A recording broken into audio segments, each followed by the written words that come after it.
स्वागत स्वागत अभिनंदन आप सभी का फिर से मैं अपने YouTube चैनल ज़िंदगी रीलोडेड 2.0 में स्वागत करता हूँ। दोस्तों, मैं अभी हाल में 3 वीडियो बना चुका हूँ और ये मेरा 4th वीडियो है। तो जो अभी तक वीडियो बनाए हैं मैंने पूरी कोशिश की है कि मैंने अलग अलग सब्जेक्ट्स के ऊपर बात करूँ और ये जो वीडियो है वो है आपकी पर्सनैलिटी के ऊपर। पर्सनैलिटी आज के समय में बहुत इम्पोर्टेंट है और आपकी पर्सनैलिटी से ही आपको सक्सेस मिलेगी या आपको फेलियर मिलेगी। आप प्रोफेशनली हिट रहेंगे या फ्लॉप रहेंगे, आप स्कूल में कॉलेज में आगे रहेंगे या पीछे रहेंगे, आपकी पर्सनैलिटी के ऊपर डिपेंड करता है।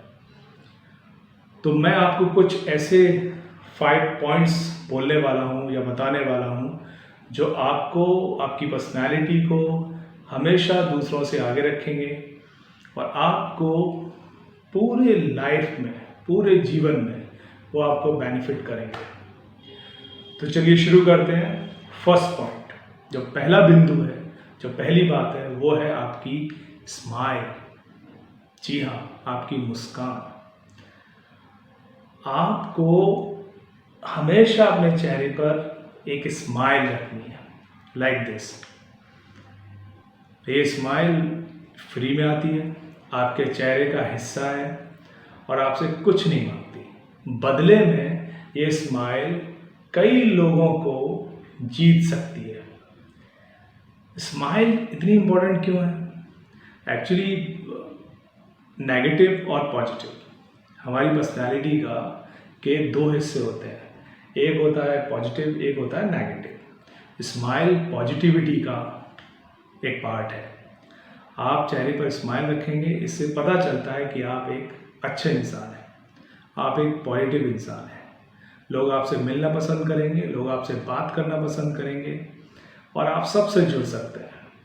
आप खुद सोचिए, आपके आसपास ऐसे कई लोग होंगे जो बहुत सुंदर हैं, बहुत अच्छे दिखते हैं, लेकिन हमेशा एक सड़ा सा मुंह लेके घूमते हैं।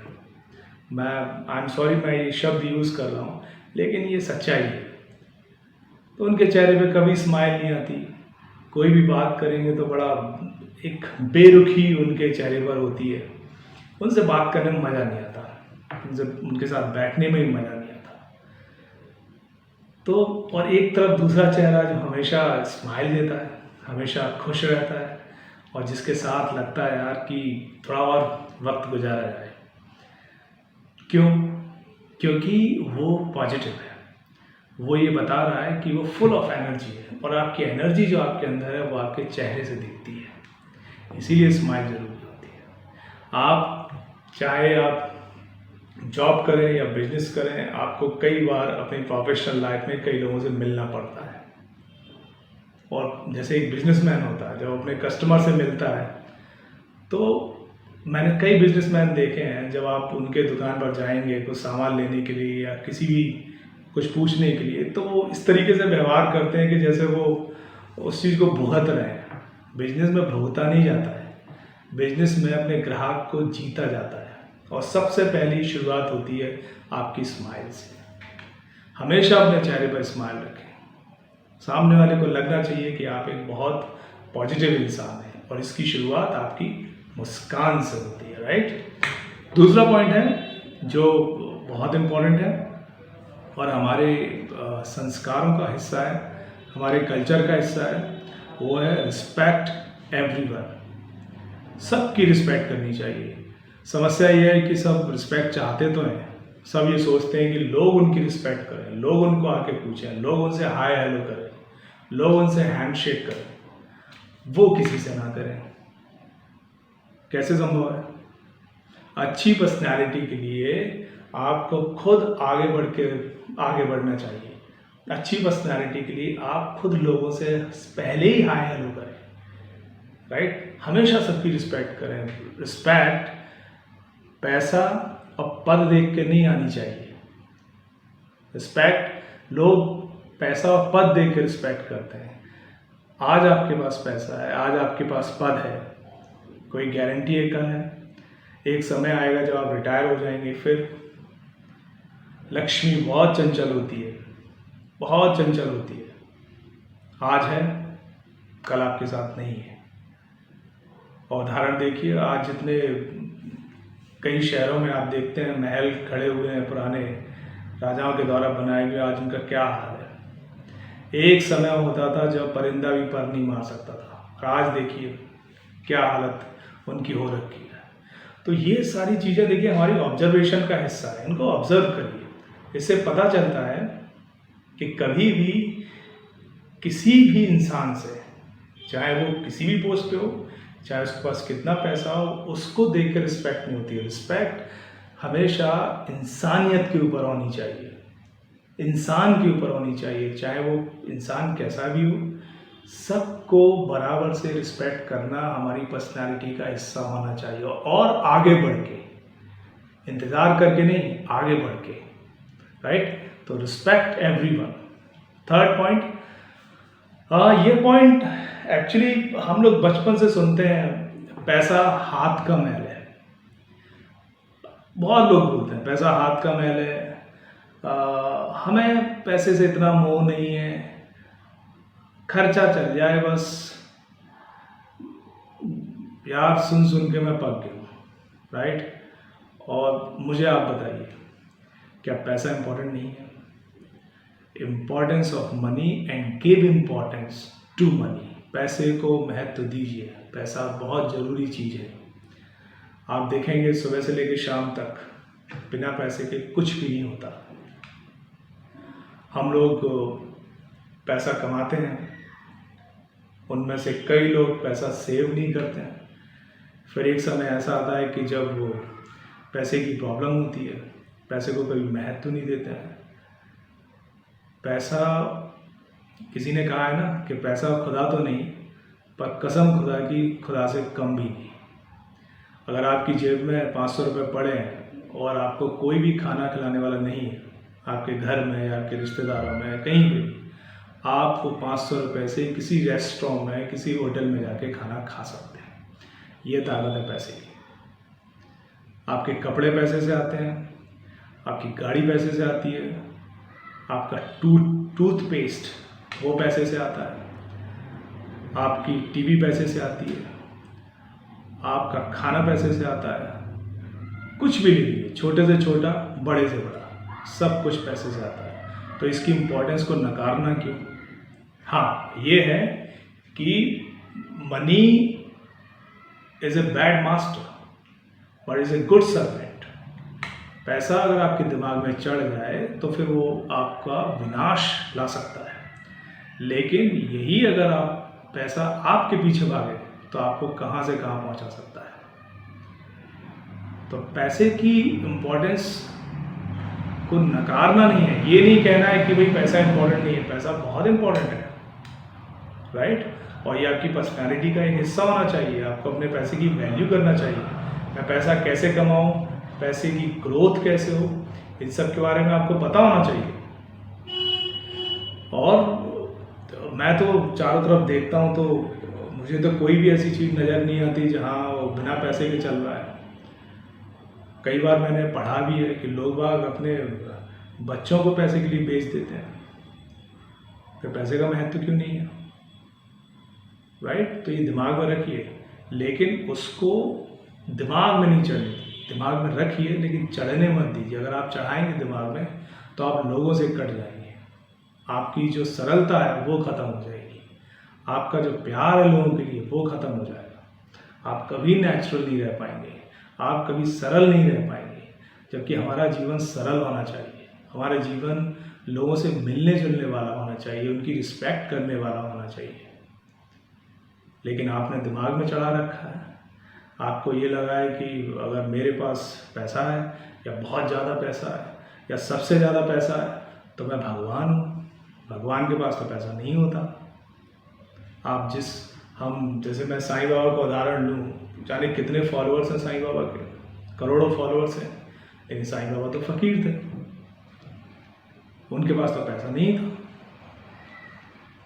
राइट। तो पैसे को महत्व दीजिए, बहुत ज़रूरी है, ये आपकी पर्सनैलिटी का हिस्सा होना चाहिए, लेकिन इसको कंट्रोल में करके, इसको दिमाग में नहीं चढ़ाना है, but at the same time दिमाग में रखना है, राइट। फोर्थ पॉइंट है प्लान। किसी भी चीज़ को हासिल करने के लिए प्लानिंग बहुत ज़रूरी है, चाहे वो छोटी चीज़ हो, चाहे वो आपका बड़ा लक्ष्य हो, कैसा भी लक्ष्य हो। अगर आप प्लान नहीं करेंगे तो आप मान के चलिए आप फेल हो जाएंगे। आप फेल हो सकते नहीं, आप फेल हो जाएंगे अगर आप प्लान नहीं करते हैं। क्या होता है कि जब हम प्लान करते हैं तो हम कई चीज़ों को देखते हैं कि मैं कहाँ फिसल सकता हूँ, कौन सी चीज़ मेरे लिए काम करेगी, ये चीज़ मेरे लिए काम नहीं करेगी, कितना समय मुझे लगेगा, कितने मेरे सोर्स वो मुझे उसमें हेल्प करेंगे, मैं कितनी चीज़ों को किस तरीके से अरेंज कर सकता हूँ। तो ये सारी जो प्लानिंग होती है, ये सारी प्लानिंग बहुत ज़रूरी है किसी भी चीज़ को सक्सेसफुल बनाने के लिए। आप देखिए आर्मी, उदाहरण देता हूँ आपको। आर्मी जब वॉर के लिए जाती है, या पुराने जो भी राजा थे वो सब वॉर के लिए जाते थे, तो क्या बिना प्लानिंग के संभव है वो? अरे चाइना से युद्ध हो रहा है भैया, और चाइना जो है वो अटैक करने वाला है, या पाकिस्तान के ऊपर अटैक करना है, चलो भैया उठाओ अपनी अपनी गन, उठाओ अपनी अपनी बंदूकें, हथगोले और अटैक कर दो। Is this possible? It is impossible. You have to plan the things. चाहे सर्जिकल स्ट्राइक हो या लद्दाख में चाइना के खिलाफ लड़ाई हो, बिना प्लानिंग के संभव नहीं है।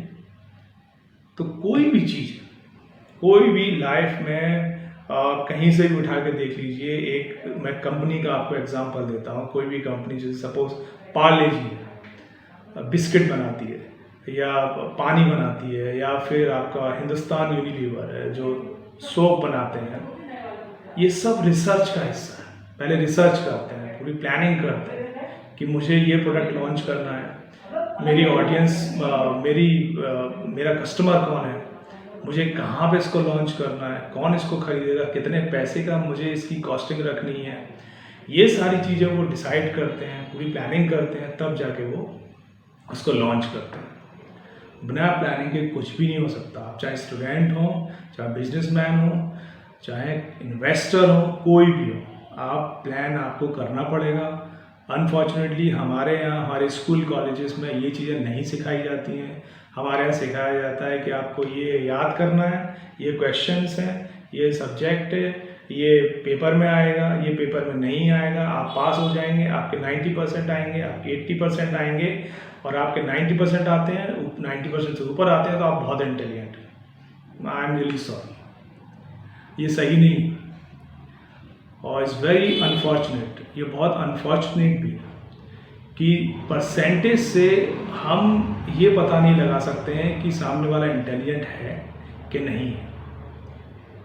हमें किसी भी चीज़ को समझने के लिए हमें काफ़ी बेसिक चीज़ें पकड़नी पड़ती हैं कि कोई भी इंसान इंटेलिजेंट है या नहीं है। उसके लिए हमें कई चीज़ें देखनी पड़ती हैं। उसकी पर्सनैलिटी कैसी है, उसकी बात करने का क्या तरीका है, वो लॉन्ग टर्म क्या सोचता है, वो शॉर्ट टर्म क्या सोचता है, वो चीज़ों को प्लान कैसे करता है, और प्लान के बाद एक्सिक्यूट कैसे करता है। कि प्लानिंग की, फिर उसके बाद वो उसको सही तरीके से कैसे उसको लागू करेगा जिससे उसको सक्सेस मिले, राइट। तो ये सारी प्लानिंग का हिस्सा है, ये आपको आना चाहिए, और ये एक दिन में नहीं आएगा। ये समय लेता है, इसमें बहुत एनर्जी जाती है, और बहुत सारी एनर्जी के साथ साथ आपको पढ़ना पड़ेगा, कई सारी चीज़ों को आपको नॉलेज लेनी पड़ेगी, तब जाके आपकी प्लानिंग तैयार होती है, और फिर ये धीरे धीरे आपकी हैबिट का हिस्सा बनती है। Planning is also habit. अगर आप प्लान नहीं करते हैं और आज करना शुरू करते हैं तो आपको नहीं आएगी, आपको धीरे धीरे प्लानिंग आपको समझ में आएगी, राइट। तो पहला हो गया आपका स्माइल, सेकंड हो गया आपका रिस्पेक्ट, थर्ड हो गया आपका मनी, एंड फोर्थ हो गया प्लानर। फिफ्थ है think out of the box. थोड़ा लीक से हट के सोचिए। वही काम, देखिए काम चेंज नहीं होता है, चीज़ें चेंज नहीं होती हैं, चीज़ें सब वही हैं, रोज़ सुबह लोग ऑफिस जाते हैं, ऑफिस से घर आते हैं, लोग अपनी दुकान खोलते हैं, दुकान बंद कर देते हैं शाम को। प्रोडक्शन वैसे ही हो रहा है और सरकार वैसे ही काम कर रही है, चीज़ें वही हैं, लेकिन कुछ लोग ऐसे हैं जो उन्हीं चीज़ों को अलग ढंग से करते हैं। इसे बोलते हैं think out of the box, right. कुछ लीक से हटके कोई आदमी किसी काम को करने में 10 घंटे लेता है, आप उसी काम को करने में 5 घंटे लेते हैं। इसे बोलते हैं लीक से हटना, think out of the box. एक उदाहरण देता हूँ आपको, उससे आपको चीज़ बहुत क्लियर हो जाएगी। क्रिकेट में, इंडियन क्रिकेट में स्पेशली, एक समय था जब मैं छोटा था तो मैं देखता था कि भारतीय टीम जो है वो बड़ी मुश्किल से 200 रन बना पाती थी 50 ओवर के मैच में। मैं ओडीआईज़ की बात कर रहा हूँ। तो 50 ओवर में उनके कभी 200 बनते थे, कभी 250 बनते थे, कभी 250 बनते थे, और 300 रन का स्कोर करना, ये तो मतलब एक नेक्स्ट टू इम्पॉसिबल, ये एक इम्पॉसिबल टास्क थी। वो बहुत ही मुश्किल होता ही नहीं था।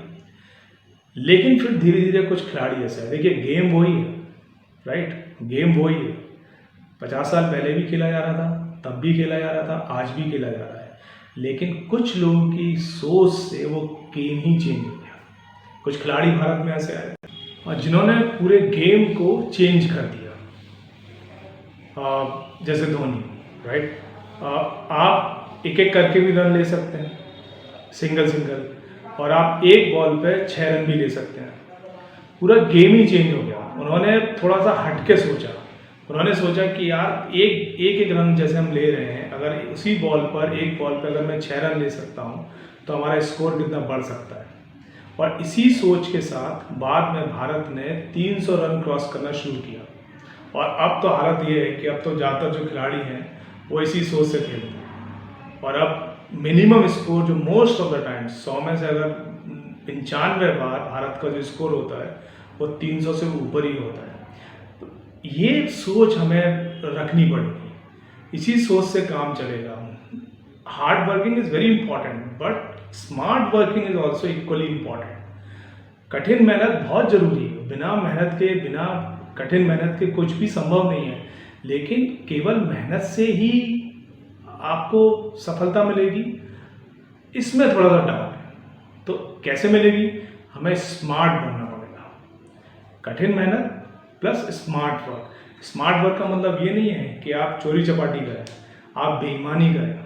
स्मार्ट वर्क का मतलब ये नहीं है। स्मार्ट वर्क का मतलब ये है कि आप दूसरों से कैसे बेहतर काम करें। एक ही काम को करने के लिए अगर कोई बहुत ज़्यादा रिसोर्सेज का यूज़ कर रहा है, आप उसको कम रिसोर्सेज में उससे अच्छा डिलीवर कैसे करें, that is called the smart working. अब मैं छोटा सा एक और उदाहरण दूंगा यहाँ पर। जब मैंने अपना पहला जॉब ज्वाइन किया था मुंबई में, तो मैं वहाँ पर अपने बॉस के सामने बैठा था और मेरे जो बॉस थे वो बहुत सीनियर थे, मतलब इंडस्ट्री में सबसे सीनियर लोगों में से उनका नाम था।